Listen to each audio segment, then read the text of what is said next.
Guys, bumalik ako dito sa Dollar General kasi sabi ko may na-miss akong i-scan. At alam nyo kung ano yon? Mga rugs, guys. May nakita tayo. So kung mapapansin natin, nandito yung mga area rug nila. Ayan ha. $22 ang regular na price. Softline. Para malaman ko kung alin dito yung mga penny items, kailangan natin i-scan isa-isa yung mga barcode nito gamit ang Dollar General app. Kapag nga 00 yung lumabas dyan, ibig sabihin yan yung mga pennies. Tingnan nyo dito, may mga nai-scan din tayong mga regular price.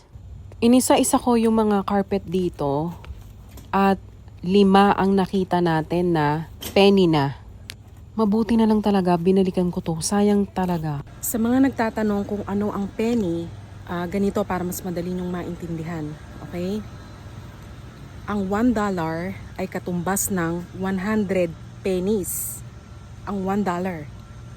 At ang $1 ay katumbas ng, sabihin na natin na 55 pesos sa Pilipinas.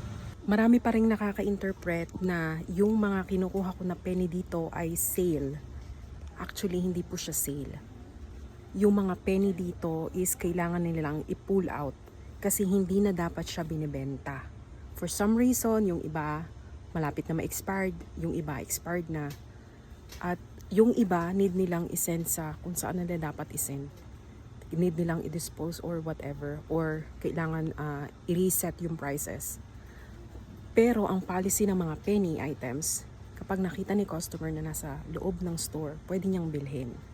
Ready na tayo para magbayad. Ang ipambabayad natin ay 11 cents or 11 pennies. Iba na naman yung cashier dito. Sana hindi masungit. Ipinamigay ko yung isang rug doon sa babae na nakilala ko dito.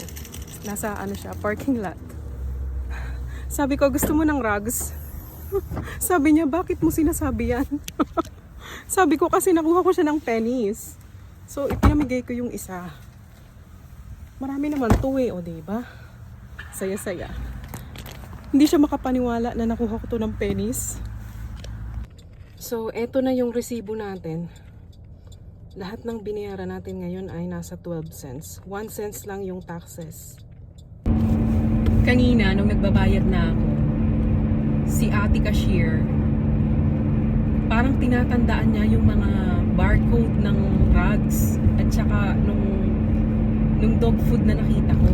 Sabi ko sa kanya, kung gusto mong picturean mo. Sabi ko gano'n.